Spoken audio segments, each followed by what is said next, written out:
ধর্ম বড় নাকি কর্ম বড়? তো কয়েকদিন আগে এটা নিয়ে আমি ভিডিও আপলোড করেছিলাম। সেখানে আমি বলেছিলাম যে ধর্ম তো সাক্ষাৎ ভগবতে প্রণীতম, অর্থাৎ ধর্ম হচ্ছে সাক্ষাৎ ভগবানের দেওয়া আইন এবং ধর্মের অনুশাসন মেনেই আমাদেরকে কর্ম করতে হবে। তো সেজন্য মূলত ধর্ম বড়। তো সেখানে অনেকেই বলেছেন যে আপনি ভুল বললেন, ধর্ম বড় না কর্ম বড়।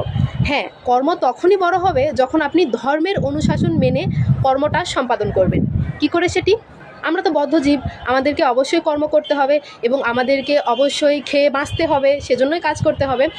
তো আপনি বাজার থেকে কর্মের মাধ্যমে একটা সবজি কিনে আনলেন, সেটা যদি নিজের উদর তৃপ্তির জন্য যদি রান্না করে খান, তাহলে আপনি পাপের ভাগীদার হবেন। কিন্তু সেম খাবারটা আপনি যদি ভগবানের প্রীতির জন্য রন্ধন করেন, ভগবানকে যদি সেবা প্রদান করেন, তাহলে আপনি আর পাপের ভাগীদার হচ্ছেন না।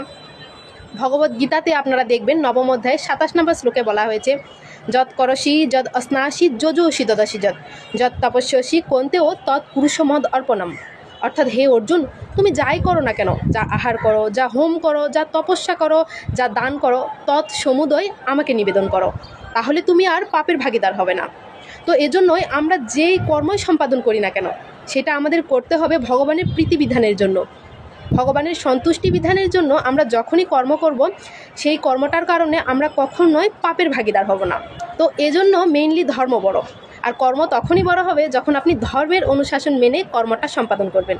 আশা করি আপনারা সকলে বুঝতে পেরেছেন। তো এজন্যই আপনারা যেই কর্মই সম্পাদন করুন না কেন, সেটা অবশ্যই ভগবানের প্রীতিবিধানের জন্য করবেন, এবং ভগবানের প্রীতিবিধানের জন্য কর্ম সম্পাদন করলে সেই কর্মটা অবশ্যই বড় হবে এবং সেটা ধর্মের ভিত্তিতেই হবে। আশা করি আপনারা আপনাদের সকলের প্রশ্নের উত্তর পেয়ে গিয়েছেন।